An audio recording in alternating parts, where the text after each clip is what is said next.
All right, guys, let's get into the ninth video of this series, which is so you want to build a gaming rig, or should you get into PC gaming? I think I've kind of diverted at this point, which has become the running joke of this series inadvertently. But we'll talk about script writing, shall we? Anyway, we're going to be covering RAM in this video and a more realistic approach to it, because there's a lot of channels that cover technology reviews and stuff, and I think that as a result of having to constantly make content, they have to branch out or they're going to run out of content to cover, and that just doesn't really keep things running. So what we're going to look at in this video is kind of a dive on RAM. I wouldn't say a deep dive, but specific on RAM, and more realistic as it relates to you, a common user, and someone that's wanting to get into PC gaming, or somebody that's maybe about a pre-built, right? And you got your machine, and here's all these specs. You have no idea what they mean, but you were told it's really fast. And does it matter? And then kind of some of the limitations of that. So hopefully I can answer a lot of questions you've got here. And then we can, work through some of the myths on that, as you'll see within this information. So let's go ahead and get right into it. All right, so I've got a graphic pulled up here, and this video is going to have a lot of graphics, and hopefully we keep it shorter than the CPU video. So, but here I have a Corsair box. There's no brand sponsorship here. Nobody's paying me for this. These videos are all done out of self-interest, hobby stuff, if you will. But we're going to use this box as an example, one, because it's the RAM that I have, and we're going to talk about a couple things over the RAM. So first, let's go ahead and look what we got here. This box happens to have the speed in megahertz rather than MTs. You're going to see that depending on when it was manufactured, it's going to have that designation. What is MT? You may say that a lot. MT/S. That's mega transfers, and that's the standard by which now they're measuring RAM, which is basically the data it can move. I don't like it because I don't think it's too accurate, and I don't think it's very user accessible. And I'm old school, so I'm used to the megahertz designation, but it isn't too big of a deal on that. You want to make sure that you're looking for the 64 MTs as a number, even though the base speed of that RAM, if you will be less, because you're going to end up tuning that RAM via a profile in the BIOS when you get a machine. So in actuality, this RAM here is going to be 3200 megahertz, but it can be clocked to 64 because of dual channel, right? That's the single channel speed. And so that's where it can get kind of confusing, is where people are like, well, which is it? Is it 32 or 64? Base speed will be 32, but because you can put a profile on there, it's going to be 64 effectively when you're using the system. Now, some important things to look at when you're looking at either a box, if you're in store. I would assume most people are going to be buying their parts online, but if you can see a picture of the box, you can read the specs. On the boxes themselves, you're going to be looking for the same information as well as in the specs, but you want to make sure that the base clock is represented, and then see what it allows you to clock to. In this case, when you look these up online, 32 is going to be the base clock. It'll be 32 MT, and then it should be clockable to 64 MT via the XMP or Expo profile. And the difference there is that Intel motherboards are going to use the XMP profile. AMD is going to be using the Expo profile. They do essentially the same thing. They're just clocking the RAM up is what they're doing. On the box towards the bottom there, this is an older pack. So what I got was used new old stock, essentially, because it had these old designations. But it's going to say Intel XMP ready. Most are going to say Intel XMP and AMD Expo. Even if it doesn't, it should work. The RAM is, in general, the RAM is not dependent unless they specifically state you cannot use it on an AMD board, which should never be the case for any reason I can think of. They're going to be interchangeable. You should be able to clock them up. So if you're really worried about it, you can contact the manufacturer and ask, like, hey, does it matter? But they're going to be interchangeable. If you stick it in an Intel board, you're going to have to use XMP. If you stick it in an AMD board, you're going to have to use Expo. That's pretty much all there is to it. So, and again, make sure you're getting the right type. It should say at the top, so you can see that black bar, DDR5. It's telling you the capacity, 32 gigs. The small print, you may not be able to read right below or right by the 32. It'll tell you like 2 sticks. It'll say 16 gig by 2, which is what I have. You do only want to use 2 sticks. Reason for that is it stresses the memory controller on the motherboard. You will actually see worse performance.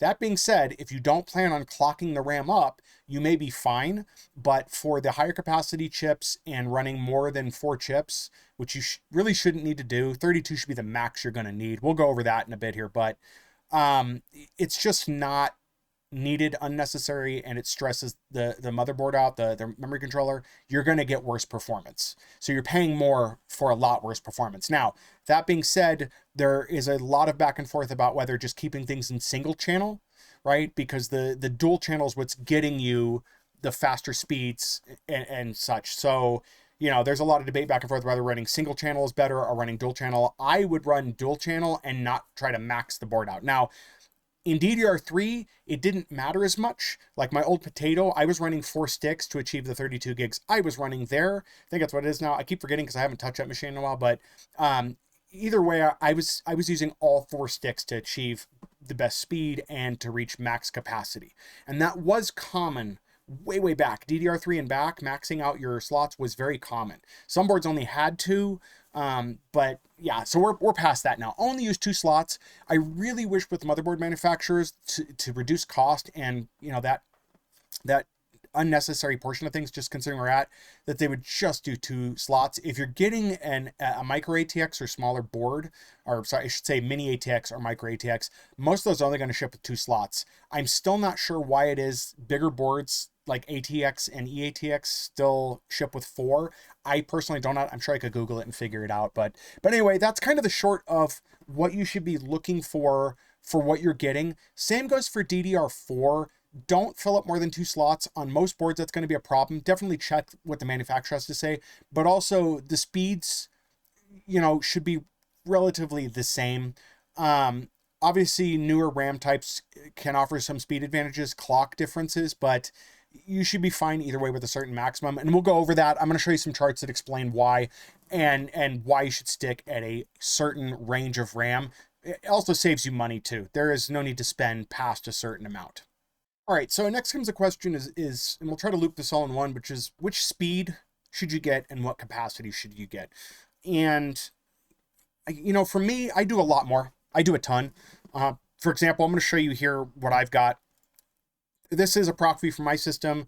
I run a lot of stuff on a regular basis, a ton. So I consider myself a more involved user, whereas most people are just going to be playing games. They may not need as much as I have. But to give you an example, though, of how far this goes, this is a proc view for mine. Hopefully it's visible on your guys' side, but I'm using 18.4 gigs of what I have. Now, I'm running a 32 gig kit, and it's reduced. That's because the system reserves a certain portion of memory just to run Windows, okay? But you're still getting your 32. And in this screen cap here, you can see I'm just above half of what I'm using. I have a lot open. I took note of it here. If I can find the note here, sorry. I'm running Chrome with 4 tabs because I have a lot of stuff I do. I'm running 2 instances of Firefox with about 15 tabs total. Thunderbird Mail Client. I run Photoshop regularly. I have multiple Windows Explorer windows. That's the actual folder views you guys would see if you open like a folder and stuff. Steam is running. I forgot to know that in there. I sometimes run idle clickers in the background, so those eat up resources as well. And I have a handful of other apps that I'm running, and this is my RAM use. And you can see my CPU use is also lower. And this was not taken while I'm recording, but looking at here, I'm using about 20 gigs of RAM, and this is what OBS is showing me, and I'm using 11% of my CPU, and that increases from OBS recording. So I consider that to be a lot. And I've had, with the exception, well, can't even say the exception, with OBS running and playing a game, I've streamed as well without going too far above this. The game's eating a bit more RAM, but the only time I start to see an issue with RAM where I'm maxing that out is when there's a Windows update running or it's done and it really just wants to be done. For whatever reason, I would speculate Microsoft's just like, you need to reboot. If you don't, we're going to make your system run like garbage. But that's about the only time I see that. Other times when memory spikes, it's a memory leak or a memory issue with Firefox or Chrome. And usually closing out the browser, restarting it helps with that. But other than that, I don't really touch everything I possibly can do. Even on a render of the videos I make here, it's not a big issue. So, it's not like it's causing that many problems. So let's go ahead and let's talk about speed and stuff for what you may need.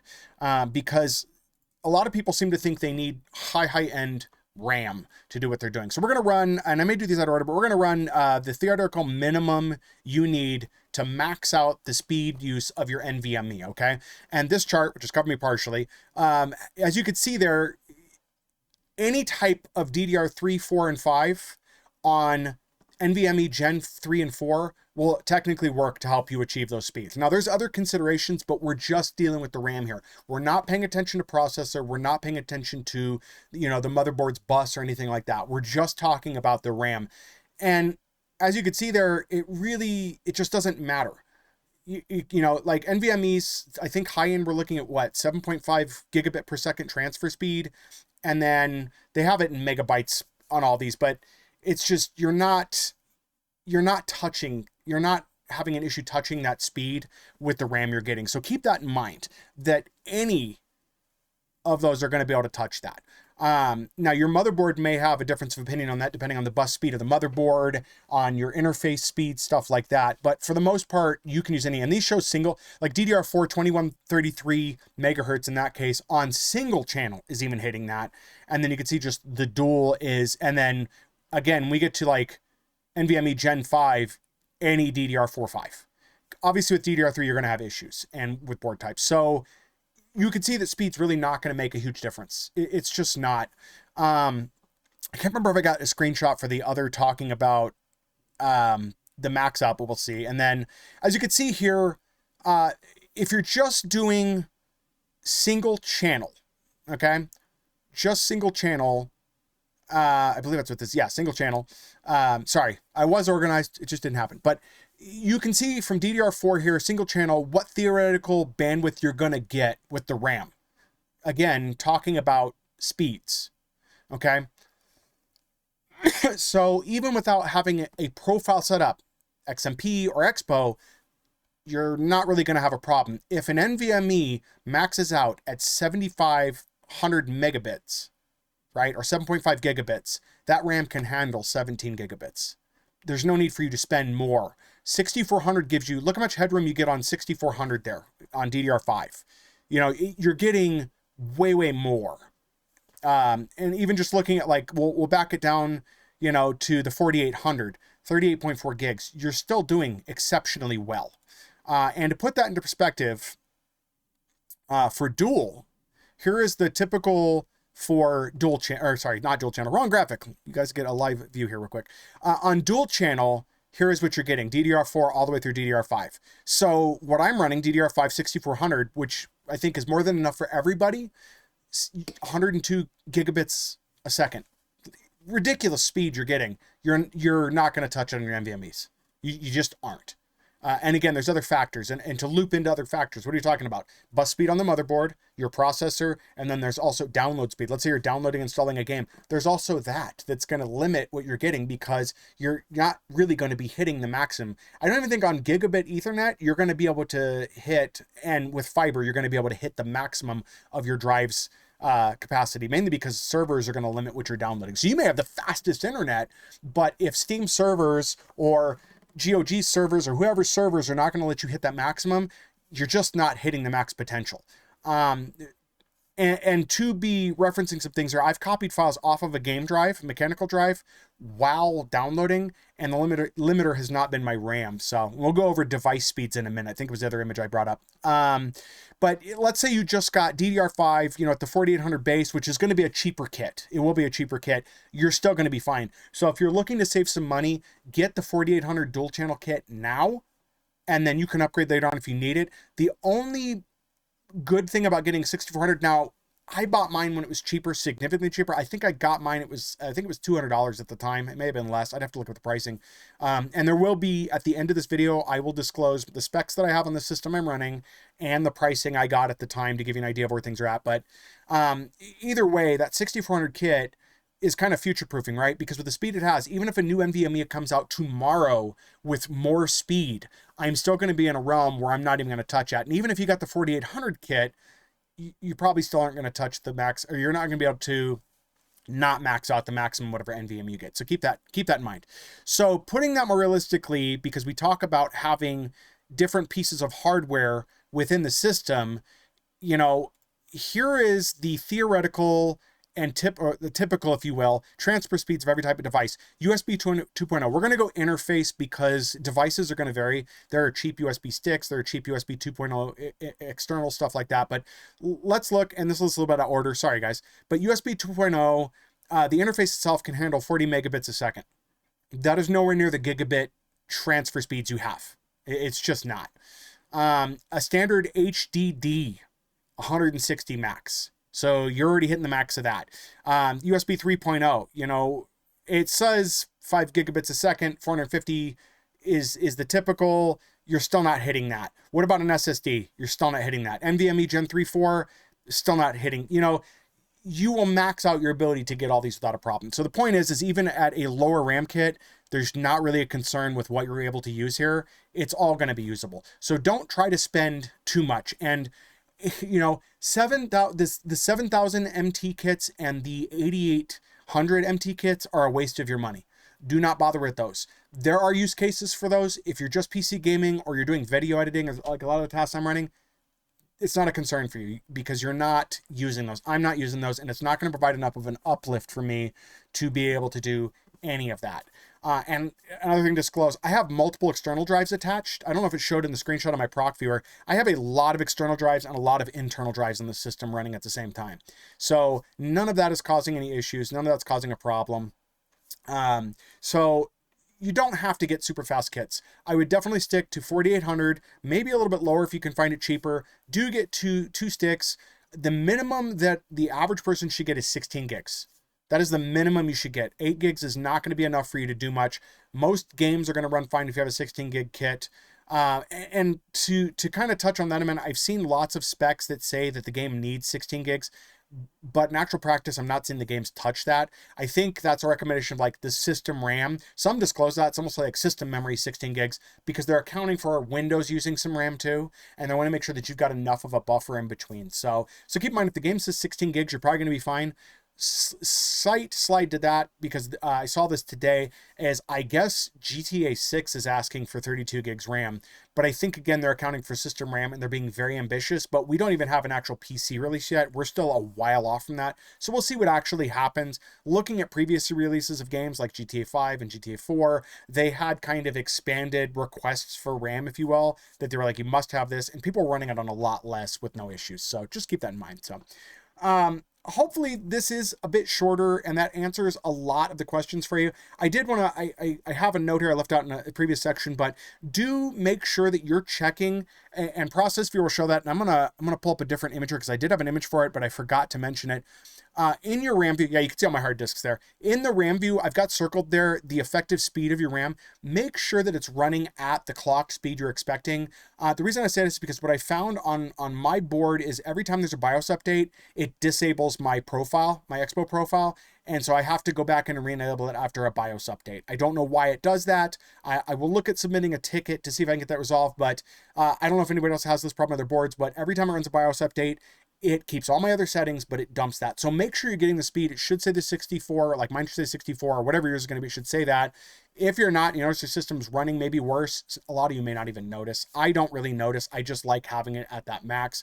Note that it may have turned the profile off during a BIOS update. So kind of last little tip there, but that's all I've got for this. I don't know what the length of this video is at this point because I won't know until I'm done editing, but hopefully it's significantly shorter than the CPU video. If you feel I've missed anything or you have any additional questions, let me know. And as always, if the video gets enough, feedback or enough comments, I'll do a combined response video just to get those answered for you. But that's all I've got for you guys on RAM. Hopefully that helps, and don't overspend on your RAM. Stop buying the wrong type and stop stressing about not having the fastest, or you're not buying a sports car.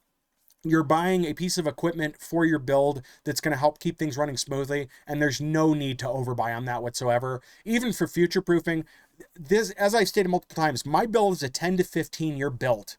And yes, I'm going to have to replace video cards in there a few times, but the RAM should only be something I replace if it breaks. That's it. At this point, the RAM I have should be sufficient going forward within that time frame. And to give an example, my old Potato, I had the 32 gig kit I had for quite a while. When I started that machine out, I was running 8 gigs. I went to 16 eventually, and then I did go to 32. But, in the end, I really probably could have stuck at 16 being the max, and that was only because newer games were needing a bit more, and that RAM was slower. It was DDR3.